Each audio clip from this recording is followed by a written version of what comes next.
The flame kissed the corner of my master's degree in biomedical engineering, and for a breathless moment the entire restaurant watched the gold-embossed letters darken to charcoal. My father's hand was steady, his eyes fixed on mine with that particular brand of condescension he'd perfected over 26 years. Around us, the clatter of silverware ceased. Someone at the next table gasped. My mother adjusted her pearl necklace, a nervous tick she believed looked elegant. "You don't deserve your grandmother's legacy," my father whispered, the words carrying across the sudden silence. "Mackenzie needs it more." The paper curled inward, blackening at the edges, releasing the faint scent of burnt dreams into the air between us. My sister, Mackenzie, sat perfectly still, her ballet-trained posture never faltering, though I caught the faintest smile playing at her lips, the same smile she wore when she'd borrowed my acceptance letter to Stanford and forgot to give it to me until after the deadline. But here's what they didn't know as the last fragment of my diploma fluttered as ash onto the white tablecloth. I had expected this. Not the theatricality of the flame, that was my father's particular flair for drama, but the demand, the ultimatum, the casual erasure of my achievements in service of Mackenzie's ambitions. I didn't cry. I didn't raise my voice. I simply watched the ashes settle, then lifted my eyes to meet each of theirs in turn. My father, Aria Williams, whose love was a transaction, my mother, Celeste, whose affection was a performance, my sister, Mackenzie, whose existence was a masterpiece they'd curated at my expense. Then I smiled. It wasn't a bitter smile, nor a triumphant one. It was the smile of someone who has finally finished a complex equation and arrived at the inevitable solution. I stood, the legs of my chair whispering against the polished floor. "Are you quite finished?" I asked, my voice so calm it seemed to belong to someone else. My father blinked, the lighter still poised in his hand.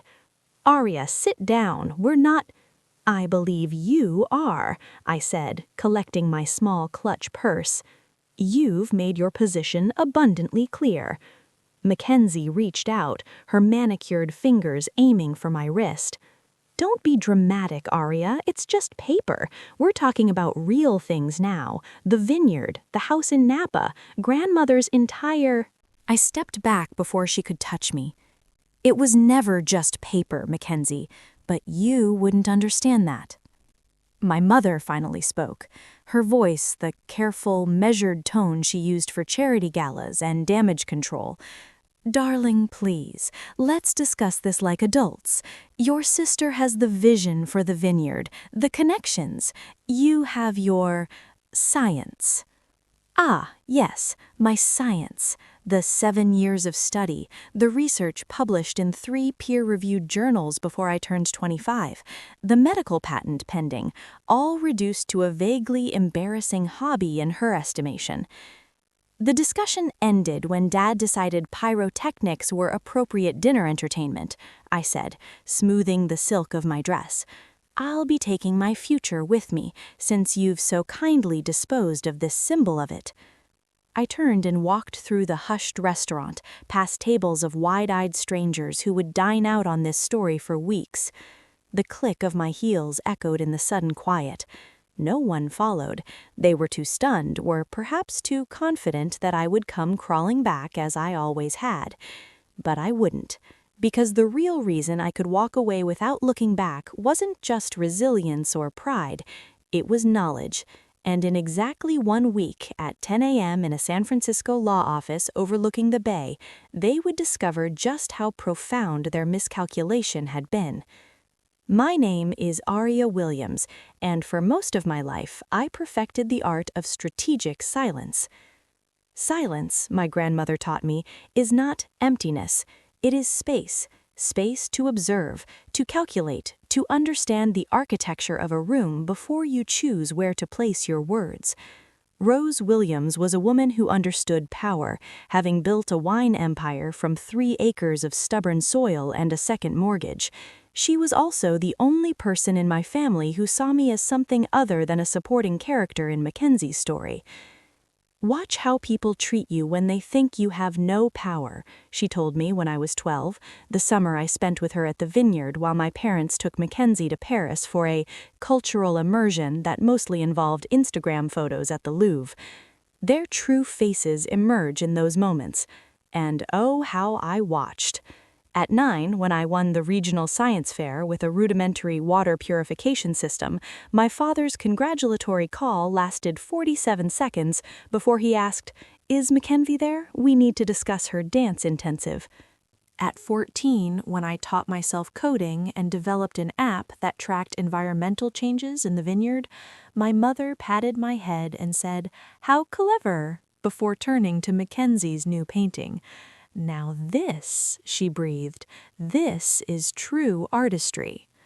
At 19, when I was admitted to MIT on full scholarship, the celebration dinner was rescheduled twice because of Mackenzie's ballet recital, then forgotten entirely when she landed a minor role in a professional production of Giselle. Through it all, Grandma Rose watched with me. She didn't intervene, not directly. Instead, she gave me tools. "Power isn't about being loudest, Aria," she said one evening as we walked between the vine rows, the setting sun painting the grapes in shades of fire. "It's about being the one who understands the system well enough to change its rules." She taught me to read financial statements, to recognize the subtle language of contracts, to understand the difference between ownership and control. She showed me how people reveal their weaknesses in their attempts to display strength. My father's need for theatrical dominance, my mother's obsession with appearances, Mackenzie's brittle confidence that shattered at the first hint of not being adored. "And what about me, Grandma?" I asked once. "What's my meekness?" She smiled, the lines around her eyes deepening. "You love them, even now, even after everything. That's not a weakness, darling, that's a complexity. The challenge is loving them without letting them define you." In my final year of undergraduate studies, Grandma Rose was diagnosed with pancreatic cancer. The decline was swift, merciless. My parents visited with the solemn duty of heirs, already discussing which parts of the empire they'd sell. Mackenzie brought organic juices and talked about healing energies. I came every weekend, sometimes sleeping in the chair beside her bed. We didn't always speak. Often I just sat with her, my hand in hers, watching the California light move across the ceiling. 2 weeks before she died, she had her lawyer, Mr. Bruce, visit. My parents assumed it was for final arrangements. They bustled about, making suggestions about the funeral, the property, the business. When they left the room to give her privacy, and, I suspected, to argue in the hallway about whether the Napa house should be listed before or after the memorial, Grandma Rose opened her eyes and looked at me with startling clarity. "The documents are with Bruce," she whispered. "There's a letter, too. Don't show them until they show you who they really are." "Show me how, Grandma?" She squeezed my hand, her grip surprisingly strong. "They'll do it themselves. People like your father can't help it. When they think they've won, they reveal everything." The funeral was a society event. My mother wore black Chanel and cried photogenically. My father gave a eulogy that mentioned Rose's business acumen 7 times and her kindness twice. Mackenzie performed an interpretive dance that several attendees mistook for a medical episode. I stood silent at the back, wearing the simple black dress my grandmother had bought me for my 20th birthday. In my pocket was the key she'd given me during that last visit, a small antique brass key, without explanation. That night, after the mourners had left and my family had retired with glasses of the vineyard's most expensive Cabernet, I went to Grandma Rose's study. The key fit a drawer in her ancient oak desk. Inside, I found not documents, but coordinates. GPS coordinates written in her looping script on a single sheet of stationery. It took me 3 weekends of searching before I found it. A safety deposit box in a private bank in Monterey, under my name only. Mr. Bruce met me there, his expression unreadable. "The full instructions are inside," he said. "Your grandmother was thorough." The box contained more than a will. It contained a master class in legacy. The morning after the diploma burning, I woke in my own apartment in San Francisco's Mission District. Sunlight sliced through the blinds, illuminating dust motes dancing in the air. My phone showed 14 missed calls and 23 texts, a symphony of demands masquerading as concern. "Mackenzie, you embarrassed everyone last night. Dad's furious. Call me." "Mother, darling, we need to resolve this. The family reputation." "Dad, Aria, this childish behavior ends now. My office, 2 p.m. I powered off the phone, poured coffee, and opened my laptop. At my biotech startup, we were developing a diagnostic tool that could detect early-stage cancers from a single blood drop, the kind of work that felt meaningful, that made the all-nighters and investor pitches worthwhile. Today, however, I had different business. I logged into the secure portal Mr. Bruce had set up. For the past 18 months, since Grandma Rose's death, I had been quietly executing her instructions, not the public will, the one my family had seen, which left them substantial assets and meaningful roles in the business. That document was what lawyers call a decoy testament, real enough to be legal, but not the full story. The real will, the one activated by specific conditions, was something else entirely, and my father's public display of disrespect had just satisfied the final condition. Grandma Rose's letter, scanned and encrypted, appeared on my screen. "My dearest Aria, if you're reading this, they've shown their true colors in some irrevocable way. I'm sorry for that pain, but not for preparing you for it. The vineyard was never about grapes. It was about roots, about what sustains us when the surface world turns to dust. Your parents see land as property. Your sister sees it as backdrop for her curated life. You see the ecosystem, the interconnectedness, the life beneath the surface. Enclosed are the true documents. The Williams Legacy Trust doesn't simply transfer assets, it transfers purpose. The research facility you've dreamed of building, the scholarships for women in STEM, the conservation land, it's all here, funded and structured. But there's a condition they won't expect. To inherit, you must disinherit them. Not from love or money, they'll have enough to be comfortable, but from power, from the narrative that they control this family's destiny. The meeting is scheduled for 1 week after whatever incident prompted this reading. Give them that week to reveal more of themselves.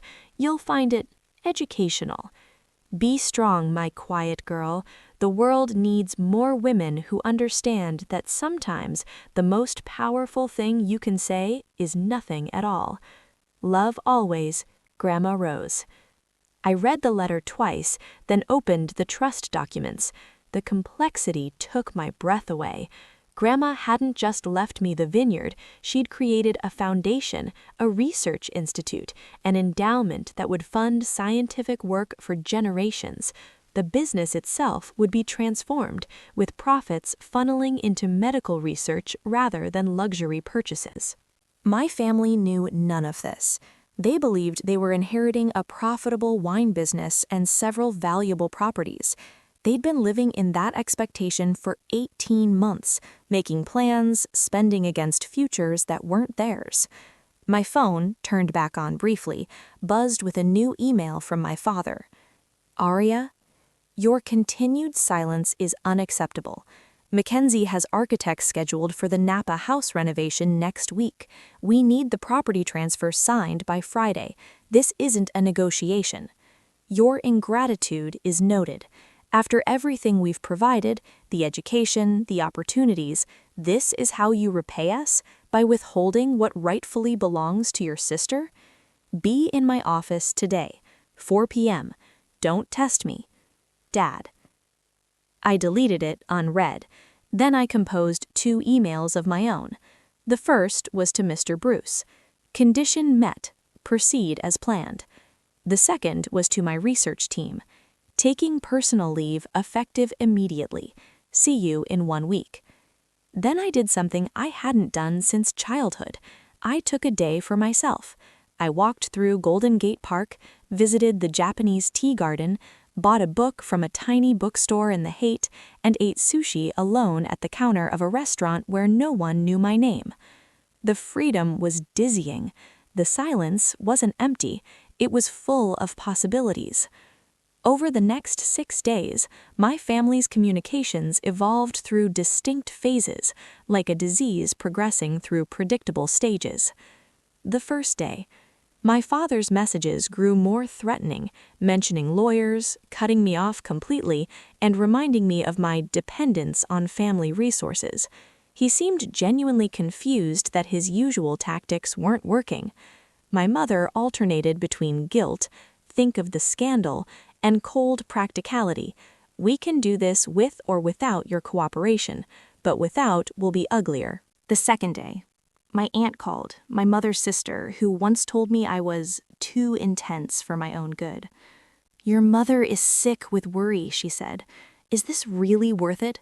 Mackenzie has such vision for the vineyard. You've always been more academic. Mackenzie herself sent a series of texts that were masterclasses in passive aggression, including photos of fabric swatches for the master suite renovation and asking which I preferred. When I didn't respond, she sent, "I guess you don't care about preserving Grandma's aesthetic legacy." The third day, my mother showed up at my apartment building. I saw her from my window, perfectly coiffed in the rain, talking to the doorman who, bless him, told her I wasn't receiving visitors. She left a handwritten note in an envelope on the lobby desk. "Darling, let's have lunch. Just us girls. We can work this out. I miss you." The handwriting was perfect, the sentiment manufactured. I remembered the time she'd missed my high school graduation because Mackenzie had a crisis involving a torn ballet ribbon and performance anxiety. The fourth day, my father froze my account on the family credit card. He'd given it to me years earlier, saying, "For emergencies and reasonable expenses." I'd used it exactly 3 times, once for textbooks, once for a conference fee, and once for a last-minute flight to see Grandma Rose before she died. I had my own income, my own accounts. The gesture was symbolic, and he knew it. The 5th day, Mackenzie posted a series of Instagram stories featuring family memories at the vineyard, all of which curiously cropped me out or showed me at the edges. The caption, "Some things are worth fighting for," #family legacy, #vineyard vibes, #Napa dreams. Several of her followers commented with supportive messages about staying strong and blood being thicker than water. My cousin, who barely knew me, DM'd, "Hey, heard you're causing drama. Mac's just trying to honor Grandma's memory." The 6th day, no contact, radio silence. They were regrouping, I assumed, preparing their final strategy, perhaps consulting with lawyers of their own. I spent the day at the California Academy of Sciences, watching the rainforest exhibit, thinking about ecosystems and interdependence, and what happens when you remove a keystone species. That night, I prepared for the meeting. I chose a suit, not the feminine dresses my mother preferred, but a tailored pantsuit in deep navy. I reviewed the documents Mr. Bruce had messengered over. I practiced what I would say, then decided to say very little. Grandma Rose was right. Sometimes silence was the most powerful statement. Before bed, I opened the small wooden box I kept on my dresser. Inside were 3 things: the antique key, a photo of Grandma Rose and me at the vineyard when I was 16, and the scorched corner of my diploma, the only piece I'd managed to salvage from the tablecloth before walking away. The edges were black and brittle, the university seal barely visible. I touched the burnt paper lightly. "Tomorrow," I whispered to the empty room. The law offices of Bruce and Associates occupied the top 3 floors of a building that seemed to be made entirely of glass and certainty. From the conference room on the 38th floor, the San Francisco Bay stretched out like a sheet of hammered silver, dotted with sailboats that seemed too small to be real. I arrived 30 minutes early. Mr. Bruce, a man in his 60s with the demeanor of a monk and the eyes of a hawk, greeted me with a slight nod. "They're all coming. Your parents, your sister, and, interestingly, your Uncle Robert." Uncle Robert was my father's brother, a man who viewed family gatherings as networking opportunities and who had once tried to sell Grandma Rose on converting part of the vineyard into a glamping site. "Did he say why?" I asked. "He mentioned something about mediating," Mr. Bruce said, his tone suggesting what he thought of that idea. "The documents are ready, the video is cued. Are you prepared?" I thought of the burnt diploma fragment in my pocket. I've been preparing for this my whole life. At exactly 10 a.m., they arrived. My father entered first, wearing what I called his negotiation suit, charcoal gray, perfectly cut, designed to intimidate. My mother followed in a cream-colored ensemble that probably cost more than my monthly rent. Mackenzie wore designer jeans and a silk blouse, as if to say she was above formalities. Uncle Robert brought up the rear, already looking at his phone. They stopped when they saw me already seated at the table. "Aria," my father said, his voice tight, "I see you've decided to be reasonable." "I've decided to be present," I corrected mildly. They took seats across from me, a united front. The geography was telling, my parents flanking Mackenzie, Uncle Robert at the end like an afterthought. Mr. Bruce remained standing at the head of the table. "Shall we begin?" he asked. "By all means," my father said, leaning back. "But let me be clear from the start. We're not here to renegotiate Rose's will. We're here to ensure it's executed properly. Aria's reluctance to sign over the Napa property to Mackenzie then frowned. This isn't the will we saw." "No," Mr. Bruce agreed. "It's the supplemental trust, activated under specific conditions outlined by Mrs. Rose Williams." Mackenzie snatched up her copy, her eyes scanning rapidly. "What is this? Williams Research Foundation? Conservation easements? This isn't what Grandma wanted. She wanted the vineyard to stay in the family." "She did," I said quietly, "just not your version of family." My mother looked from the document to me, her expression puzzled. "Aria, what have you done?" "Nothing," I said. "Grandma did it. She created a contingency plan for if you tried to cut me out of the legacy. Or, more specifically, for if you publicly demonstrated that you valued Mackenzie's ambitions over my actual achievements." My father's face darkened. "That's nonsense. And that dinner, that was a misunderstanding. You're being overly sensitive." "Burning my diploma was a misunderstanding?" I asked, my voice still calm. "He didn't mean it literally," my mother said quickly. "It was symbolic to make you understand the seriousness." "Symbolic," I repeated. "Yes, it symbolized something beautifully, the exact conditions needed to activate Grandma's real plans."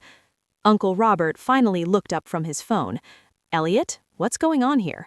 I thought this was about the property transfer." "It is," my father snapped.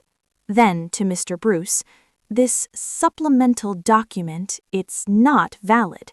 We have the original will, properly executed. This fantasy has no legal standing." "It does, actually," Mr. Bruce said. "Mrs. Williams was quite thorough. The conditions are specific and documented. The triggering event, a public demonstration by the primary heirs that they devalue Aria's achievements in favor of Mackenzie's aspirations, was witnessed by no fewer than 12 people at the Laurel restaurant last week. I've taken statements from 3 of them."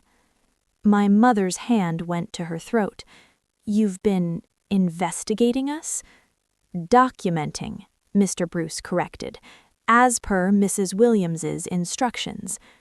Mackenzie stood up, her chair scraping loudly. "This is ridiculous.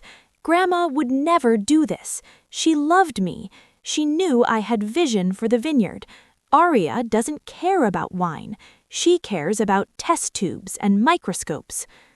The room went quiet. I looked at my sister, really looked at her. Behind the anger, I saw something I'd never noticed before: fear. Not just fear of losing the inheritance, but fear of being ordinary.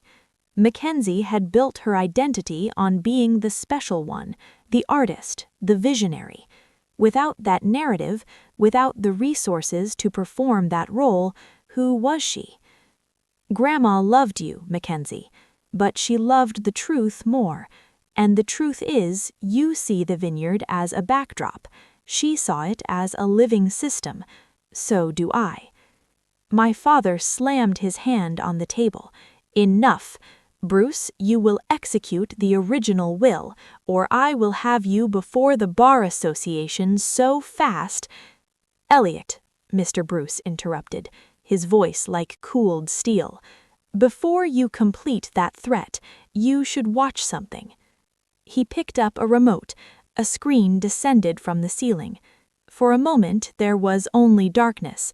Then Grandma Rose appeared, sitting in her study at the vineyard. She looked older than I remembered, frail, but her eyes were the same, sharp, knowing, utterly present.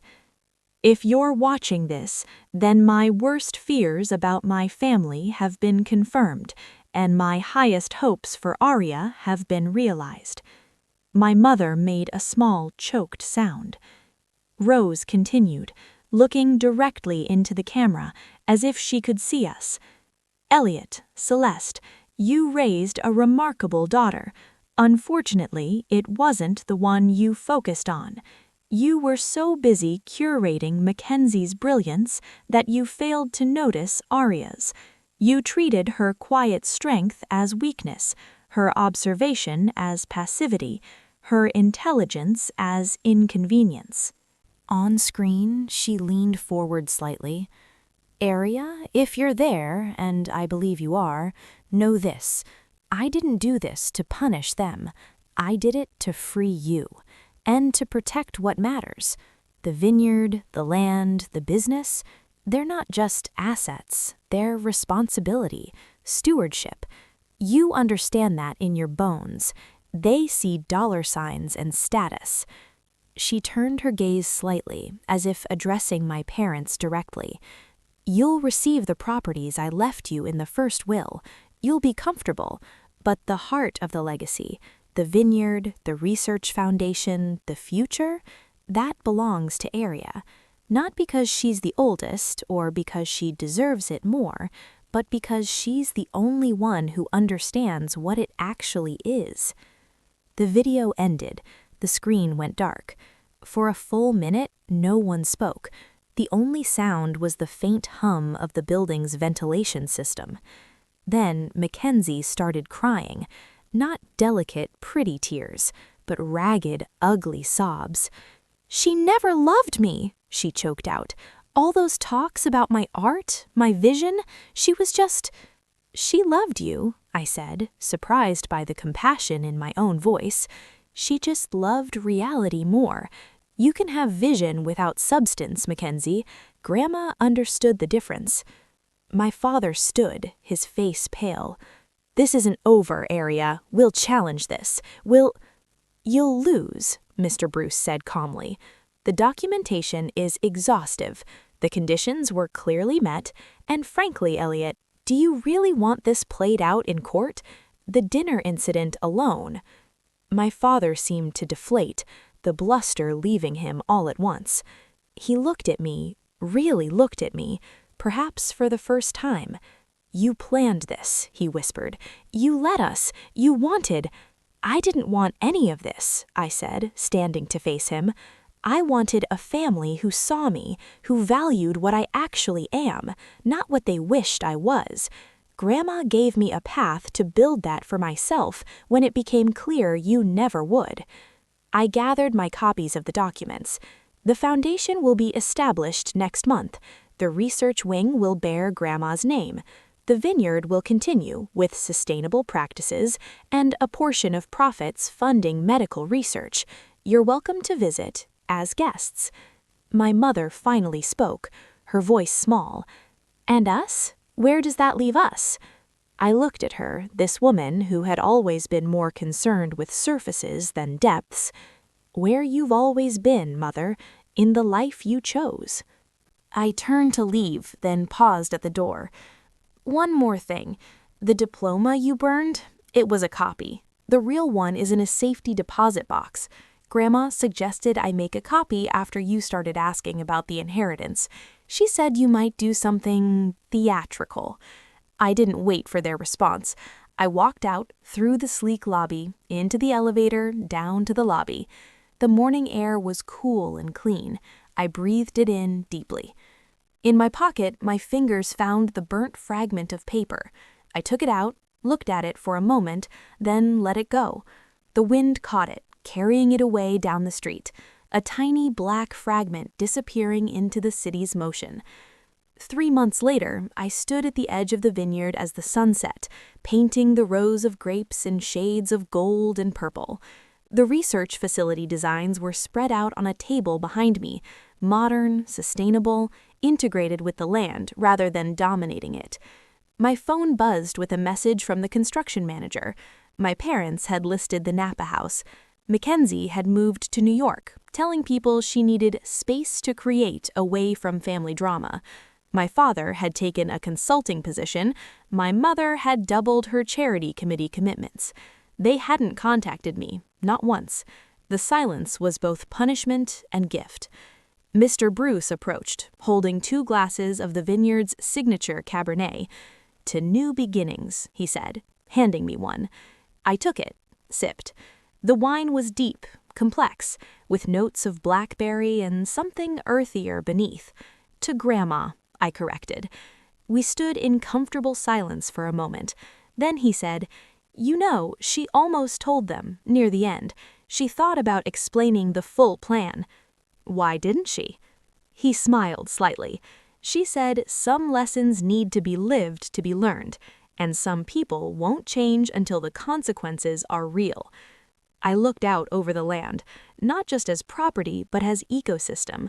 The soil microbiology that impacted grape quality, the weather patterns that would shift with climate change, the way the vines communicated through fungal networks in the soil, sharing resources, warning of threats.